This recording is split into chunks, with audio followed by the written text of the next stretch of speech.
My sister claimed our grandparents' house was hers, but I'd been living in and maintaining it for years. What happened next turned everything upside down. I never thought I'd still be living in Grandma Evelyn and Grandpa Henry's house at 32.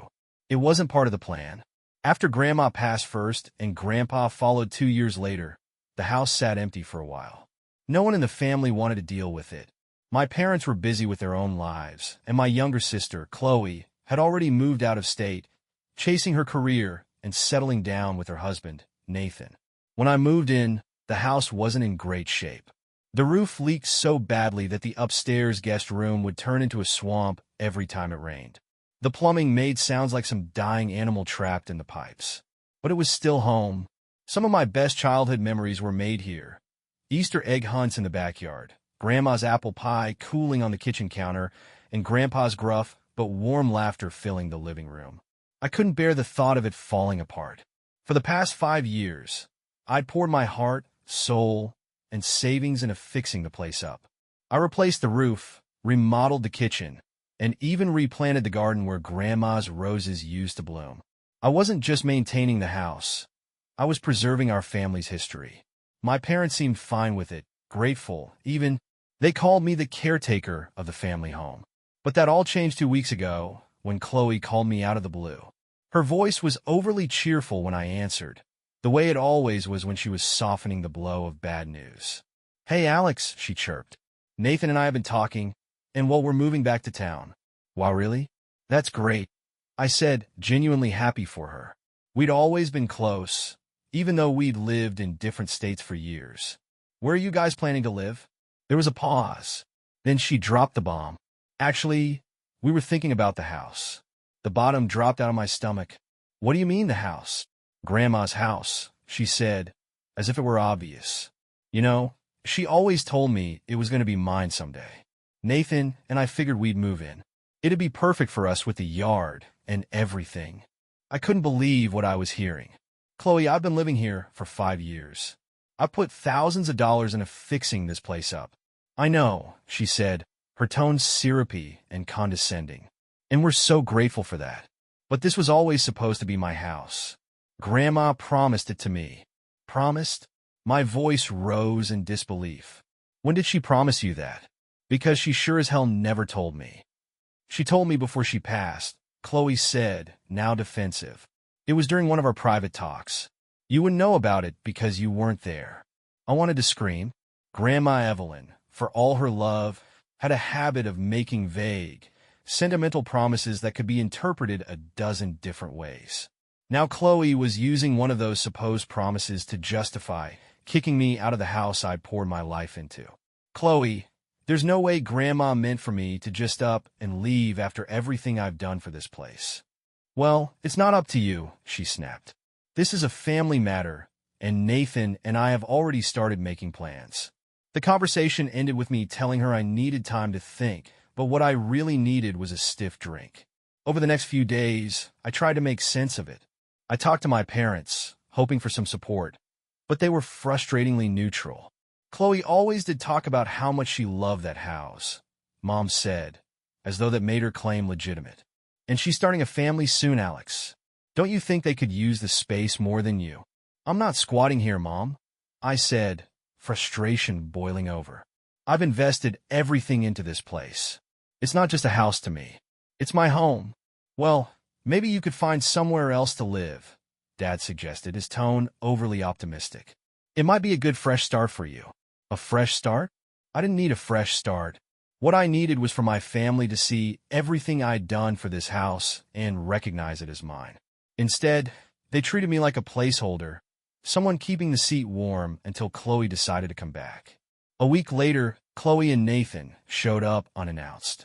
I heard their car pull into the driveway and opened the door to find Chloe grinning, holding a box of donuts like this was some casual visit. Nathan trailed behind her, carrying what looked suspiciously like a tape measure. "Hey, big brother," Chloe said, brushing past me into the house without waiting for an invitation. Nathan followed, looking around as though inspecting the property. "What are you doing here?" I asked, trying to keep my voice steady. "Just checking the place out," Chloe said as she wandered into the living room. "Wow, you've really fixed it up?" It's so nice. I told Nathan it would be perfect for us. Chloe, you can't just show up here and act like this is your house, I said, my patience wearing thin. Nathan's calm, grating voice chimed in. Relax, Alex. We're just getting a feel for the space. A feel for the space? I repeated, my voice rising. This isn't a model home. I live here. Yeah, but not for much longer, Chloe said, flashing me one of her sweet, insincere smiles. Come on, Alex. You knew this was coming. Grandma's wishes should matter. Don't you think? It hit me then. This wasn't just a misunderstanding. It was a battle. Chloe wasn't going to back down, and the rest of the family seemed content to let her bulldoze me out of my own home. After Chloe and Nathan's little visit, I knew I had to take action. This wasn't just about a house anymore. It was about years of my life, my savings, and everything I'd worked to build. But I wasn't just up against Chloe and Nathan. My parents' frustrating neutrality felt like a betrayal in its own way. Every creak of the floorboards and rustle of leaves outside reminded me that I might lose this place. I couldn't focus on anything else. That's when I called Marcus, my best friend, and the one person I knew would give it to me straight. When I told him the story, his response was blunt. Dude, they're just walking all over you.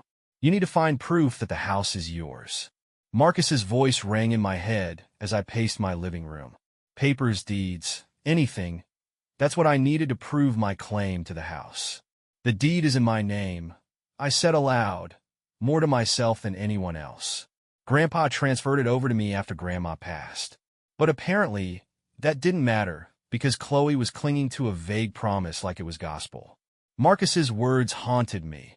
Emotional promises carry as much weight as legal ones in families like ours. I wasn't just fighting Chloe. I was fighting memories, perceptions, and years of family nostalgia. When Chloe came over next, I thought I was ready. She showed up alone this time, carrying a folder under her arm and wearing the determined look of someone who had already decided they were going to win. She didn't wait to be invited in before launching into her speech, telling me that this back and forth wasn't good for anyone. I agreed, but I was done being polite. I crossed my arms and told her to drop this ridiculous idea that she was entitled to the house. Her confident smile faltered for just a moment. It's not ridiculous, Alex. Grandma told me more than once that this house would be mine. She wanted me to raise my family here. And when exactly did she tell you this? I pressed, narrowing my eyes, because I spent more time with her in those last years than anyone else. Chloe hesitated, a flicker of uncertainty breaking through her facade before recovering. It was in private conversations. You wouldn't know about it because you weren't there. Convenient, I said, unable to keep the sarcasm out of my voice. A private conversation no one else can verify? And you're basing your entire claim on that. She sighed, clearly annoyed. Alex, it's not just about what Grandma said. It's about what's fair. You're a single guy living in a house that's way too big for you. Nathan and I are starting a family. Don't you think we need the space more than you? Her words stung. It wasn't the first time someone in the family had dismissed my needs because I was single. But this wasn't about fairness. This was about who had earned the right to stay. I'm not giving up the house, Chloe, I said firmly. I've been living here, maintaining it, and paying for everything for 5 years. If you wanted it so badly, maybe you should have stepped up after Grandpa passed instead of running off to another state. Her face flushed with anger. That's not fair. I had a life to build, Alex. You've just been hanging around here because you didn't have anything better to do. The words landed like a punch, but I refused to let her see how much they hurt. Believe whatever you want, but the house is legally mine. If you want it, you're going to have to prove that Grandma actually promised it to you. Chloe's lips pressed into a thin line. Without another word, she pulled the folder from under her arm and shoved it toward me. Fine. Maybe this will convince you. I opened the folder, expecting some kind of legal document. Instead, I found a collection of old photos and handwritten notes. Among them was a letter from Grandma to Chloe. My stomach sank as I read it. You'll always have a home here, my sweet Chloe.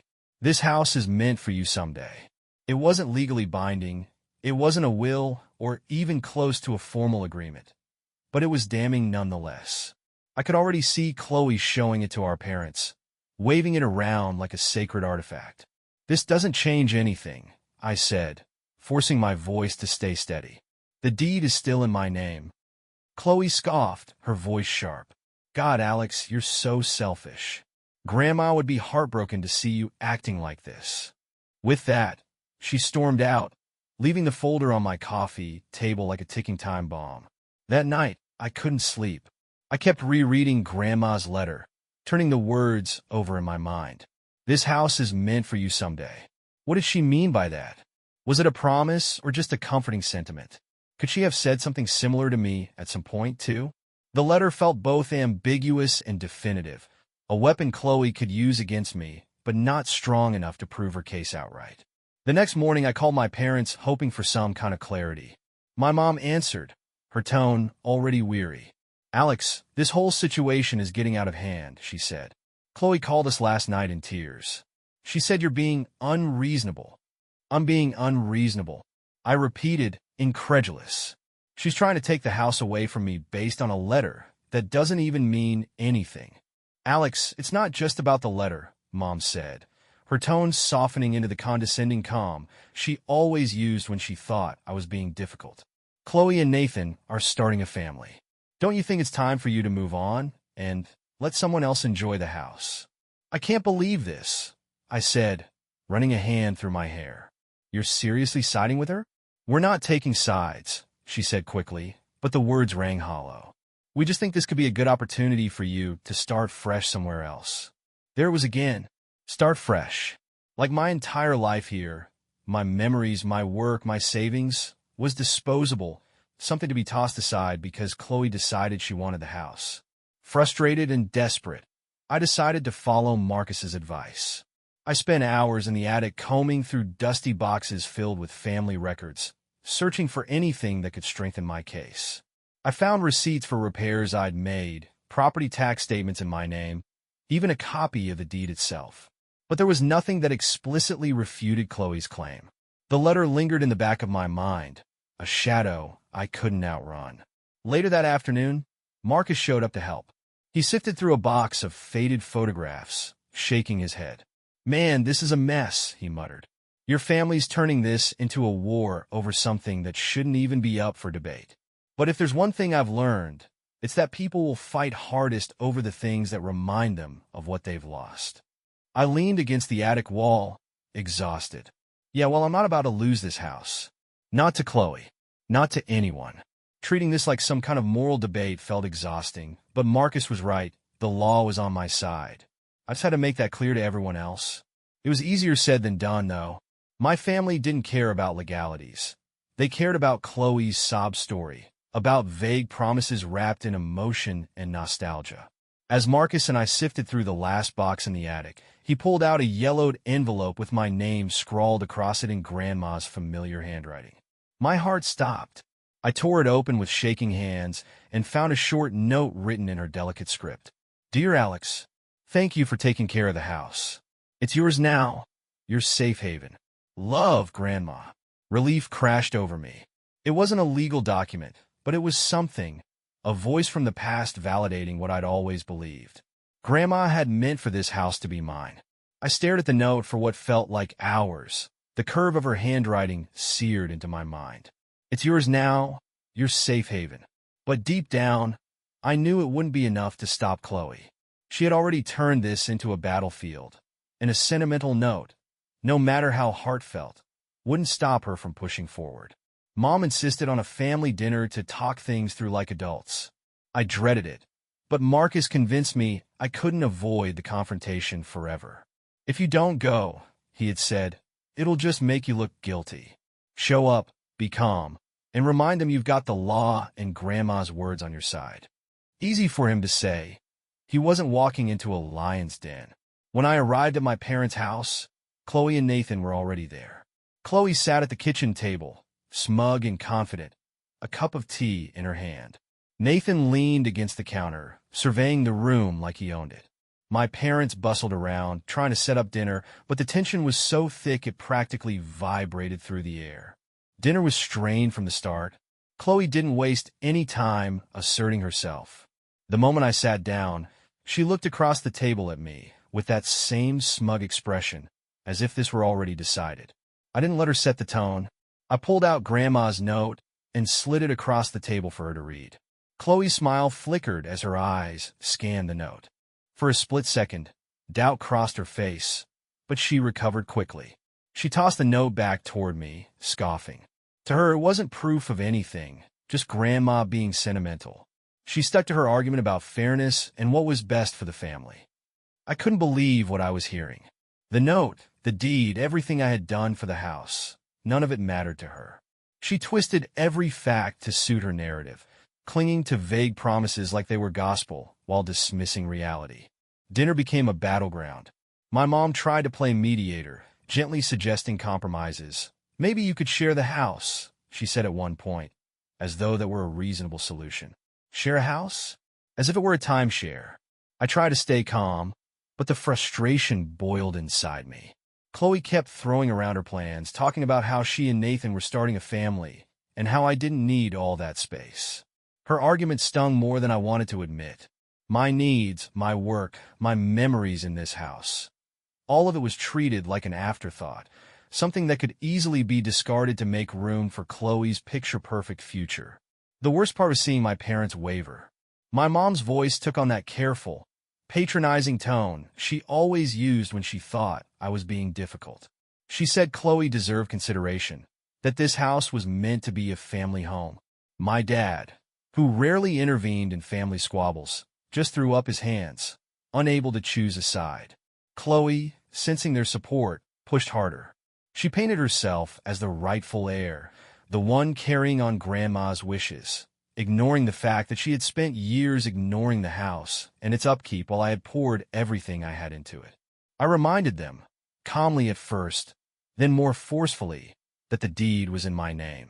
The law was on my side, and Grandma's note only reinforced that. But Chloe didn't care about the law. Her arguments were emotional, manipulative, and effective. Finally, in frustration, she threatened to take me to court, daring me to defend Grandma's note before a judge. Her words sent a chill through me. Court? Was she serious? The thought of dragging this mess into a legal battle made my stomach churn. After she stormed out, Nathan trailing behind her, the house fell silent. My parents tried to talk to me, but I couldn't listen. I left without saying another word, driving back to the house that no longer felt like the safe haven Grandma had promised. It felt like a battlefield now, every creak of the floorboards echoing with doubt and betrayal. Later that night, I called Jennifer, a family lawyer Marcus had recommended. I explained everything, my voice tired and raw, as I recounted the fight and Chloe's threat. Jennifer listened patiently before reassuring me. Legally, the house was mine. The deed in my name gave me the strongest case. And unless Chloe produced a will or some other binding document, she didn't have much to stand on. Grandma's letter to me, while not legally binding, could help establish her intent if it came to that. Her words offered a sliver of hope, but it wasn't enough to erase the weight sitting on my chest. Chloe wasn't going to back down easily, and now, the thought of court loomed over me like a storm. I had the law on my side, but winning this fight would mean more than just paperwork and arguments. It would mean standing up to my family and everything they thought they knew about fairness, love, and Grandma's wishes. Chloe might not have had a legal case, but she wasn't fighting with logic. She was fighting with emotions. And in our family, emotions often outweighed reason. The next day, I found a handwritten note taped to my front door. It was from Chloe. The bold scrawl read, "This isn't over. You can't just erase Grandma's promises. I'll do whatever it takes to make this right." The words hit me like a gut punch. It wasn't just her message. It was the weight behind it. Chloe was serious, and she wasn't going to back down. For a moment, I considered letting her have the house. Maybe it wasn't worth the constant fighting and emotional exhaustion. But then I thought about everything I'd poured into this place. The time, the money, the effort, and all the memories I'd worked so hard to preserve. This wasn't just a house. It was my life. I wasn't giving it up without a fight. I doubled down. I called Jennifer again and asked her to start preparing for court, just in case. She was confident I'd win, but she warned me that family property disputes could get ugly. "You need to be prepared for things to get personal," she said, as if they hadn't already. The next week passed in a blur of tension. Chloe didn't come by the house again, but she made her presence felt in other ways. She sent emails, text messages, even a long Facebook post about how family loyalty was a thing of the past. It was subtle enough that she didn't name me outright, but everyone knew who she was talking about. Our parents started calling more frequently, their voices heavy with forced neutrality, trying to mediate a situation that felt unfixable. "Alex, we're worried about how this is affecting Chloe," Mom said during one of her calls. "She's really upset. I don't think she can handle this much longer." What about me? That's all I could think. I didn't say it out loud, but it boiled inside me. I was the one being backed into a corner, the one holding on to what was mine while everyone else played referee for Chloe's feelings. Still, I agreed to meet Chloe for coffee. I hoped that maybe if we sat down and really talked, we could find some common ground. But when I arrived, she wasn't alone. Nathan sat beside her, his presence turning the already tense atmosphere into something worse. Chloe looked ready for battle, and Nathan's quiet confidence only seemed to embolden her. The conversation was as strained as I expected. Chloe wasted no time laying out her idea. "I give her the house, and they'd compensate me for some of the repairs." As though years of my work could be reduced to a check and a handshake. I couldn't believe how casually she framed it, as though what I'd done didn't matter. I pushed back. I reminded her that I'd been the one here when the house fell apart, when the roof leaked and the plumbing failed. Where had she been then? Where was her loyalty to Grandma's legacy when the house needed someone to care for it? That's when Chloe cracked. Her voice rose, and for a moment, I thought she might actually break down in tears. She said I didn't know the whole story, that there was a reason she had left after college, barely coming home in the years that followed. I assumed it was the same excuse I'd heard before. She had her own life to build, her own responsibilities. But this time, her words hit differently. Chloe said Grandpa wasn't the man I thought he was. She claimed he'd been unkind to her, especially after Grandma passed. That she left town because she couldn't stand to be around him anymore. Her words hit me like a freight train. I pictured Grandpa Henry, the man who carved wooden toys for us as kids, who told bedtime stories and taught me how to garden. I couldn't reconcile the image I held of him with the version Chloe described. Was she telling the truth? Or was this just another way to manipulate me? I didn't know what to believe. Nathan chimed in, saying Chloe had been carrying this for years. He framed the house as a way for her to heal, to start over. It wasn't about taking the house from me, he said. It was about reclaiming something she'd lost. I felt like the ground had been pulled out from under me. If Chloe was telling the truth, then this fight wasn't just about property. It was about trauma, secrets, and the pieces of our family I'd never seen. But if she wasn't telling the truth, then this was the cruelest game she could play. I couldn't think straight. I stood up, muttering something about needing time, and walked out of the coffee shop. My mind was spinning the entire drive home. That night, I sat in the living room of the house, staring at Grandma's note. "Your safe haven," she'd written. The words felt heavier now, burdened with complications I hadn't seen coming. I thought about all the times I'd watched Grandma and Grandpa together, the quiet love they'd shared. Could I have missed something darker? Had Chloe been living with pain I never knew about? I couldn't reconcile it. All I knew was that the house, my home, felt less like a safe haven now and more like a battleground, one I wasn't sure I could win, no matter how hard I fought. How had I missed it?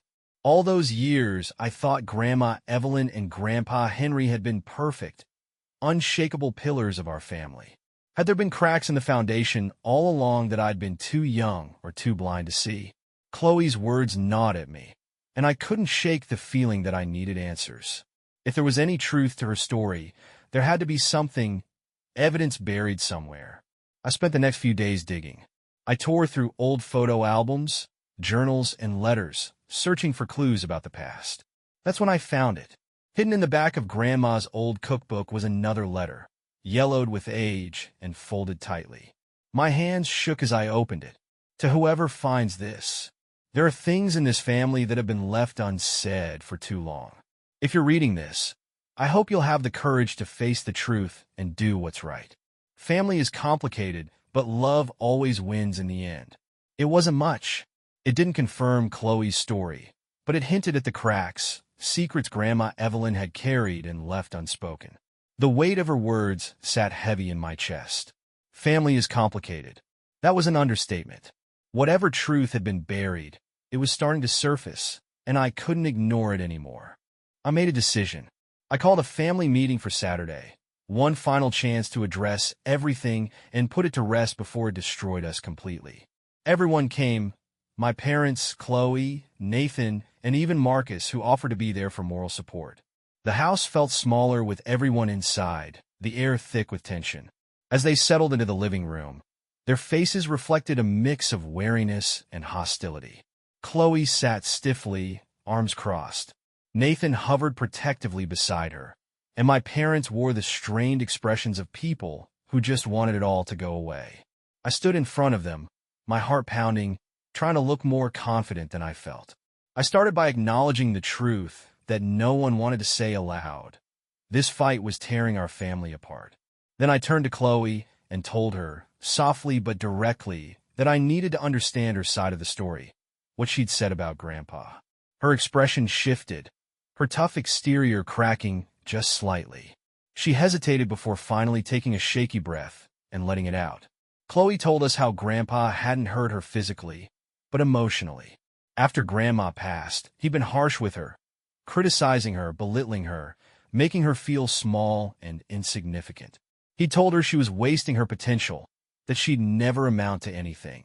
The words had cut her down piece by piece until she couldn't stand to be in the house anymore. Leaving had been her only escape. Her confession hit like a punch to the gut. The image I'd held of Grandpa Henry, warm, loving, unshakable, shattered in that moment. I glanced at my parents, who sat frozen in their seats. Mom's eyes were filled with tears, and Dad looked as though the ground had disappeared beneath him. Chloe's bitterness boiled over as she told them that she never said anything because she didn't think they would believe her, that they had always seen me as the responsible one, while she'd been the screw-up. The guilt on my parents' faces was unmistakable. For the first time, I saw the cracks in our family that had always been there, hidden beneath decades of silence and unspoken pain. Chloe wasn't just being selfish. She was fighting for something bigger, a sense of peace, of fairness, of reclaiming the love and safety she felt she'd been denied. The room was silent after Chloe finished. I stood, trying to steady my voice as I held up Grandma's second letter.